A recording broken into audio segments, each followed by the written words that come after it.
film असिगी वारी असि हुई अमगी वारीनी मागी मपू कायनखिबदगी मपूबु मतम चुप्पद थीदुना लैचखि मरक असिदा पुलिसना माबु फानबसु कन्न होनखि चान थनबसु लैखिदे लैफम चफमसु मथोंग खंखिदे असुमना मागी मपू असिबु फंगनब थीबदा थेंगनखिबा अवा अना खुदोंग थीबसिंग वारी असिदा मयेक सेंगना याउरी मयामगिदमक्ता यामना नुंगाइनि खंजदुना पुजरकपा फिल्म असिगी ममिंग a dog's way home director ना चार्ल्स मार्टिन स्मिथ ना ओके अदुगा फिल्म असिबु इबिखिबना W ब्रूस कैमरन ना इखिबा वारीनी रिलीज तौखिबना 11 जनवरी 2019 दा USA दा तौखि फिल्म असिगी रेटिंग दा IMDb दा 10 गी मनुंग दा 6.7 फंकी रोटन टोमेटोस दा ना 59% फंकी अदुगा मेटाक्रिटिक दा ना 50% ओइखि फिल्म असिबु मयामना यामना पामनखिबा फिल्म अमा ओइखि अदुमकना गूगल यूजर सिंगना 80% लाइक सुपिनखि फारे मयाम फिल्म असिगी वारी हौजरगे चैनल असिना मयाम गी मिनुंगसी अमदे support निजरी channel असिबु Ahaan बथेंगनबीबा ओइरबदी subscribe सोइदना तौसनबिरमु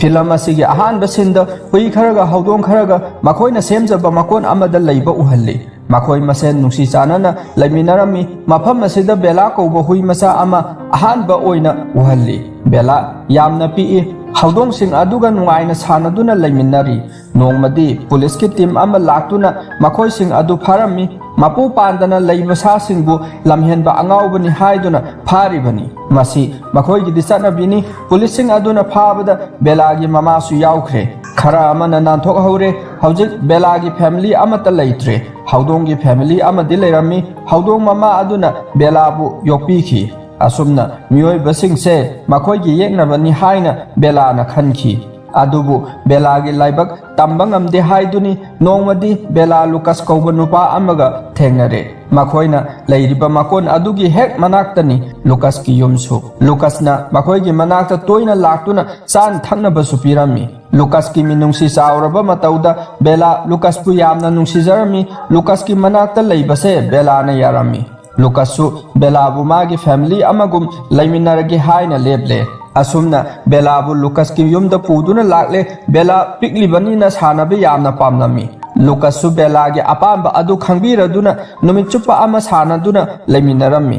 बेलासु Lucas की खोंगुप खरा चिक लुकासना थबक तौरिङै चोंसिन्दुना वकाई सुबा असुमना ओइनजरमी लुकासना थबक चटखिङै बेला मथन ngaihobada लुकास की ब्लैंकेट मनुंगदा चांसिन्दुना दैरमी ब्लैंकेट असिदा लुकास की परफ्यूम मनम नंबा अदुगिनी बेलागी ख्वाइदगी पामजबा असि करिनो हायरगदी चाबसिनी लुकास बेलाबु याम नुंगसीना लोइना बिरमी असुमना बेला नोंगमा नोंगमगी चाउखलकले नोंगमदी लुकास की ममाना बेलाबु मपानदा पुथोकलमी लंबीदा असुम चटलिङै उची अमा चेनबा अदु उरमी बेला कन्ना तानरमी उची अदुसु थवाई हिंगनबनी हाइदुना उपांबी अमगी मथक्ता काखतखि बेलासु उ मखोंग अदुगी मना यौबदा काबा ngamdaduna लैखि असुमना बेला यामना नुंगाइना इमुंग असिदा लैरमी असुमना नुंगाइना लैरिङै मिकुप असिदा मथांगि नुमित्ता लुकासना लैरिबा युम अदुगी युमबु अदु लाक्लगा युम अदु अनौबा अमा सारनी युम असि थादोकनबा तौरो हाइरमी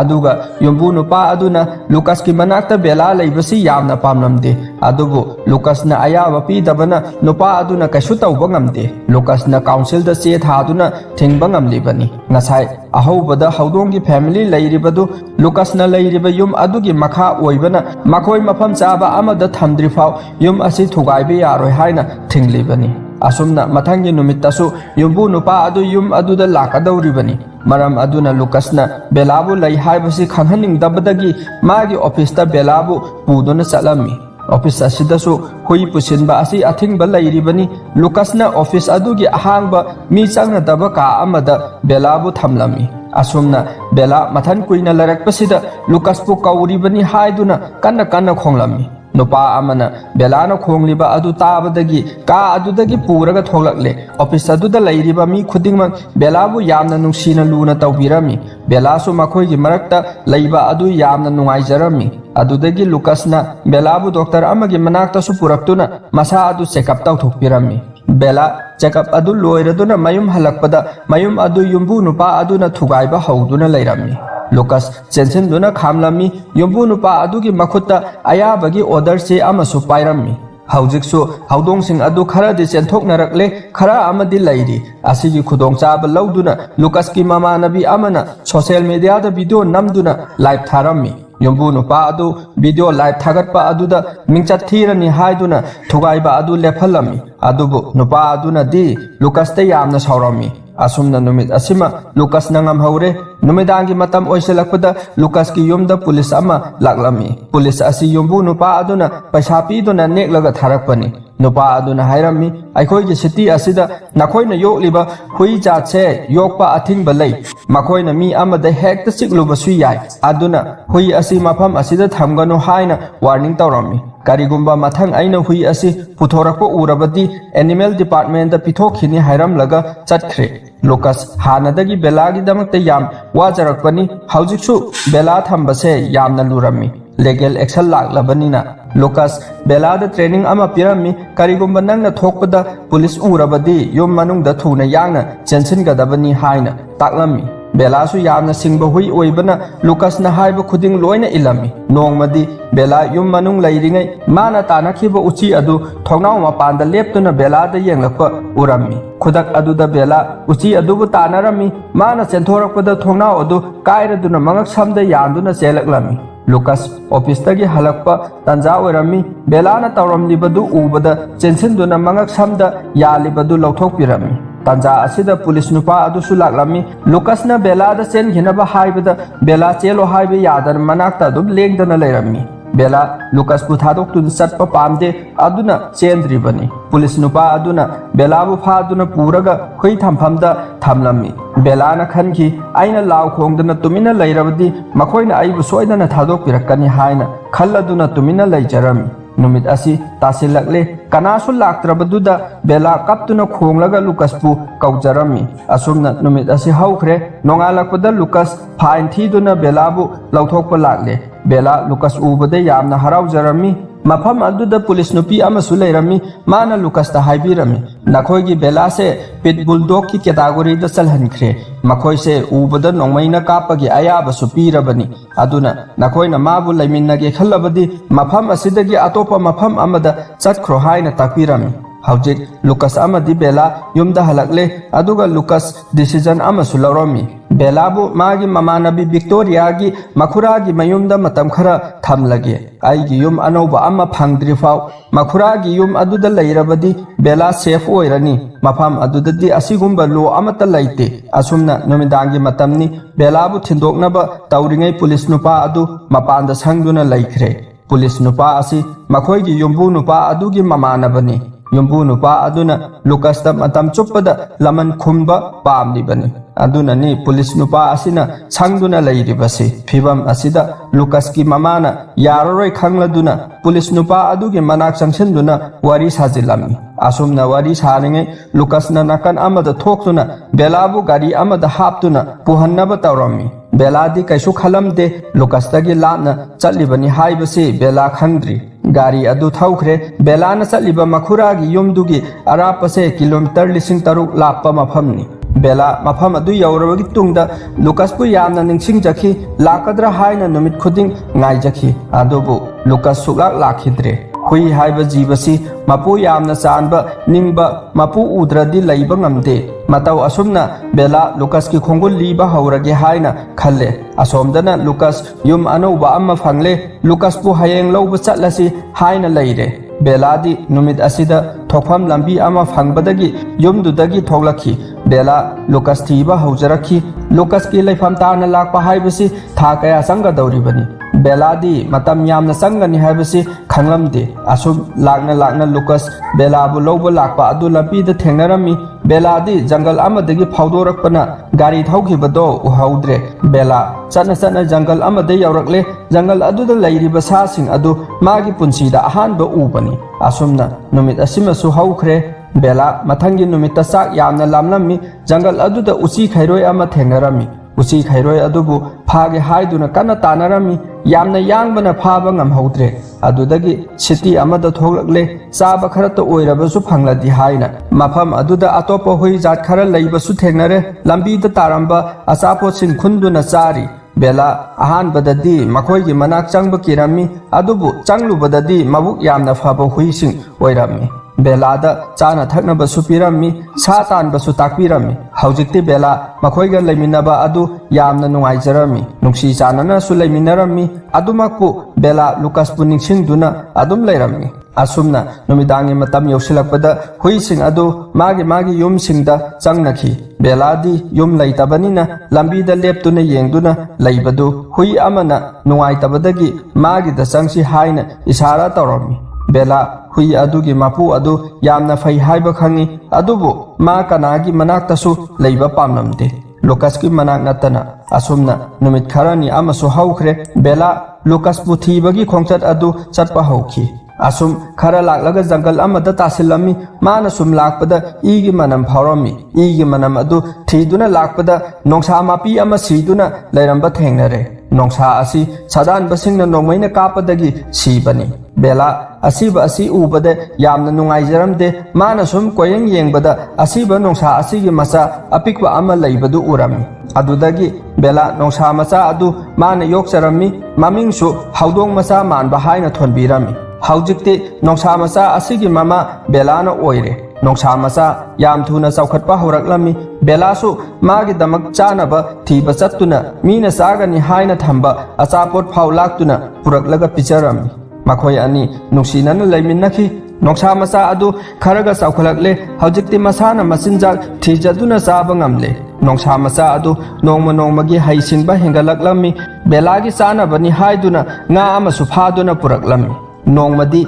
Bella makhoi ani sanaringai sa kharana khongbagi makhon tarami sa sing adu lamhui hairiba huiga manaba sa makhal aduni lamhui sing aduna Bella amadi nongsa masa da attack tawrami nongsa masa adu u amagi mathakta kakhatuna laikre Bella su u makhong adu da sensinduna nongsa masa adu bu kannabagi damak lamhui sing adu bu ngakhoklami tanja asida Bella gi maraiba phaba haigadra miyoi khara laktuna kanbire miyoi khara aduna Bella bu pamlammi aduna Bella makhoi gi leifamda pubirami nongsa masa adudi mising adu ubada kiduna chenkhre asumna nupa sing adugi leifam yorokpada Bella gi ngaksamda bel ama phabadu nupa amana lauthoklaga yenglammi bel aduda Lucas ki maming amasung phone number thabadu paraklami Bella Lucas ki maming tabada yam harau jarami nupa aduna phone tauge tauringai nongsa masa adu Bella gi manakta lakpa ubada nupa sing adu phone hundoklamlaga chenkhre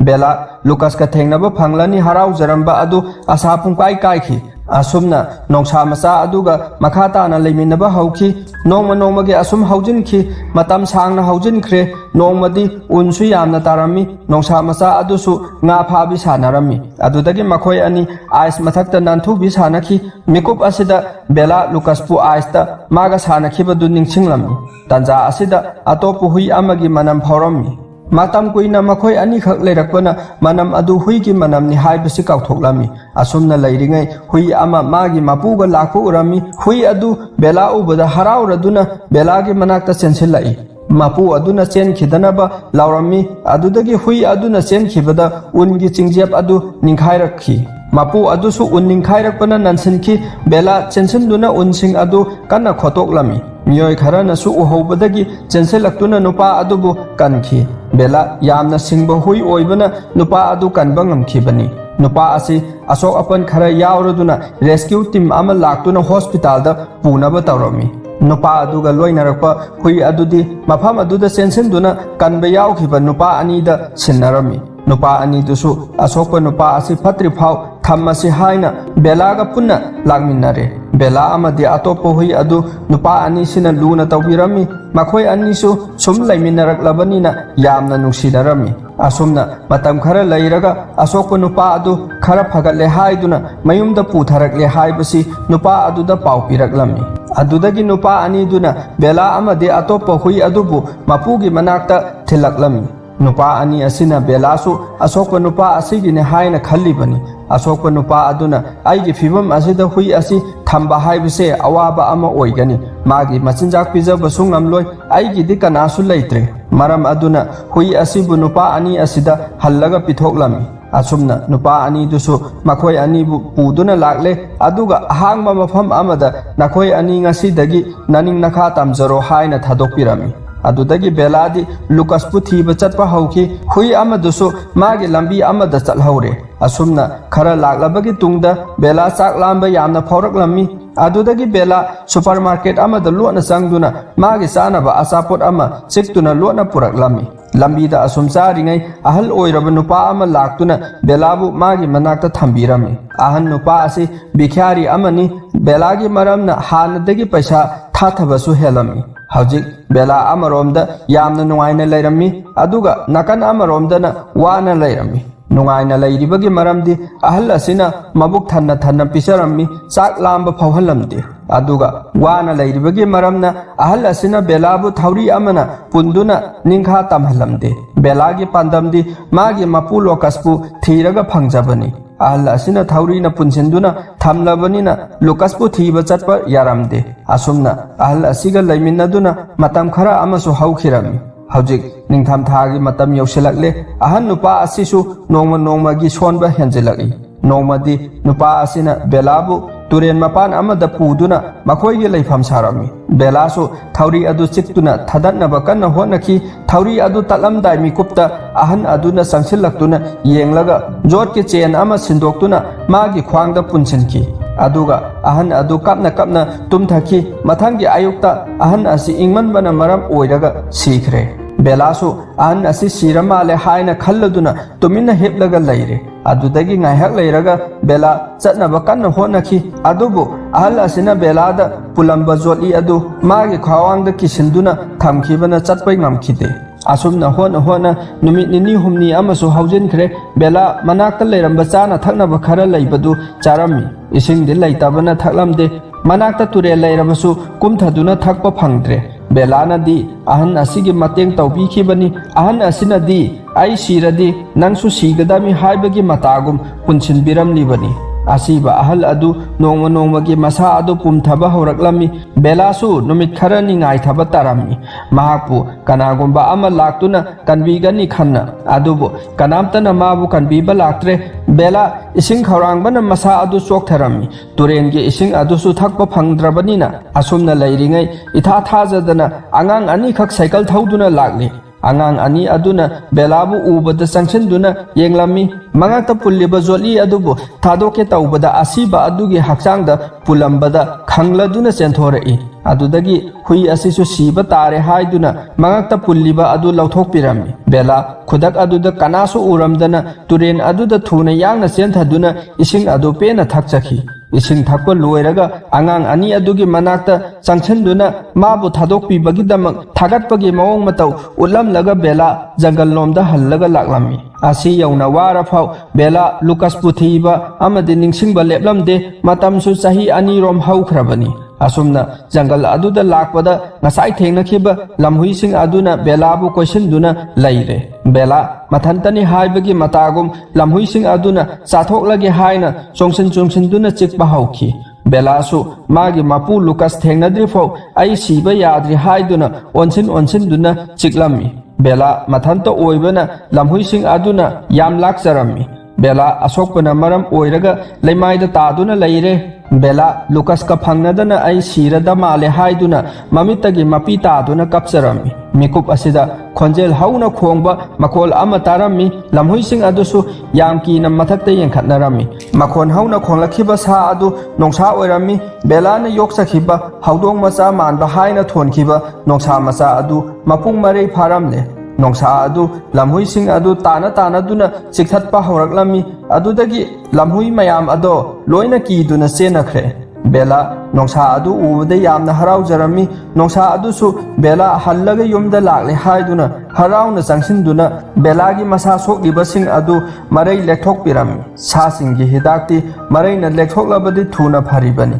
numit asigi numidang simadi nongsa masa adugi makonda nungaina potharami nongalakpada belana leiriba mafam asi khangkhibagum tawi haiduna khara chatlaga yengthabada mana hana leiramba city adu uba phanglami adudagi bela nongsa masa aduda Lucas thiba chatpasi nangsu chatsi hairami Nausa मचा अदुना मादी लाक्लरोइगे हाइना यारमदे अदुदगी बेला बिदाई पिरमलगा city रोमदा Lhakpa हौख्रे बेला खरा लाक्लगा highway road अमा थेंगनरमी मसी लांदुना चटकदौरिबनी गारीसु यामना चेली बेला लांथोकनबा कन्ना होनरमी गारीसिंग अदुसु मा थेंगदनबा होनबदा अमगा थेंजनरमी गारीसिंग अदु जाम ओइसिंदुना लैरे गारीदगी मयाम कुमथदुना बेलाबु फानबा होनरमी बेला मी मयाम अदु उबदा कीरदुना चेनबदा गारी अमना थेंखी बेला मखोंग नाम टेक्लमी अतेक्प मखोंग अदुगा मफम अदुदगी चोंगदुना लाखी खरा लाक्लगा बेला अमदी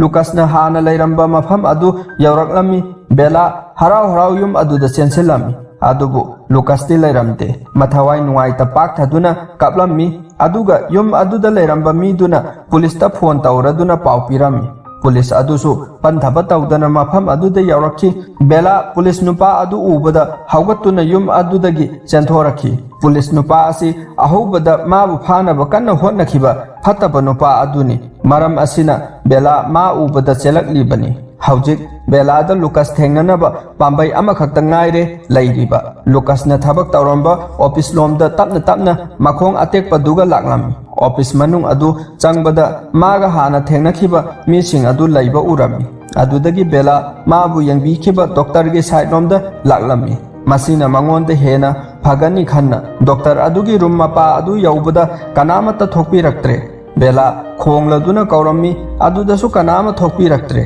बेला डॉक्टर असी थेंगनरबदी लुकास का फंगनगनी खल्लुबा कनामता थोकपिरक्त्रबदुदा यामना नुंगाइजरमदे असुमना नुंगाइता लैरिङै इहान हाना विक्टोरियाना उरमी विक्टोरिया बेला उबदा हराउना चेंसलक्तुना कोनसिनबिरमी बेलासु यामना हराउजखी ngaihak leiraga Lucas ki mamasu thengnare asumna mathang office thengnakhiba mi singsu loina thengnare haujikti bela Lucas ki manakta makhoi mayamna puraktuna una halami Lucas bela ubada harauna kaptuna sensilai bela su mana matam sagna thijarakpa Lucas ubada makhong atekpa adu thangatuna sensinduna Lucas ta konsilami Lucas nasu bela bu chetna konsinbirami bela masada asokpa mayam ama yawbadu Lucas na uraduna doctor gi manakta purasi haina pangkhatlaga lakpa hauki matang asida police nupa adu laktuna lambi thalami aduga hairami nakhoi hui asi aingonda phajana sinarau haina mafam aduda leiriba mi khuding makna police adugi mathakta yaningdaba utladuna bela bu pukhibe yaroi haina amato oina bela gi damak leplammi Marak asida lo khangba army retire kharasu yauribani asumna ngaihak leiraga police adugi senior officer ama laktuna wari sanarami Lucas amadi makhoi mayamna senior officer aduda fazana haijarami aduga police nupa asinasu makhoida yengsinbagi wari su tamlammi senior officer asi mabuk yamna faba achumba chatpa ama oirami adudagi senior officer asina belabu fadanaba hairami Police nupa aduna Lucas ta khangani hospital asidagi thokta thoglu aina soidana phagani hairami wahi asi officer aduna sutarami adudagi police nupa adu khudakta suspend tauki asigumba complaint se nangi mathakta mayam ama laktuna leiribani aduna ngasidagi nang matam khara duty off leiro haina suspend tauki asumna Lucas belabu magi yum anobada purakle mafam asidadi huigi lo amata leite belasu yam nungaina leijarami Lucas su Victoria ga luhonglaga leiramme Lucas na belada tesa ma tawrami kauthokhrabra haina makhuna asapot ama paiduna thangatlami bela hana gi matogum Lucas ki makhuttagi asapot ado charami chahi kaya gi matungda Lucas ka leiminaba phangbasi yamna haraujarami asumna makhoi nungaina leikhi nakan amadana noksa adusu mathanta oiramdre magi su masa ama leirami maram asinani belana chatsi haibada yakhidribadu philam asigi wari asi matang asida loisinkhre ngasi gi oinadi mayamdagi bidai laujari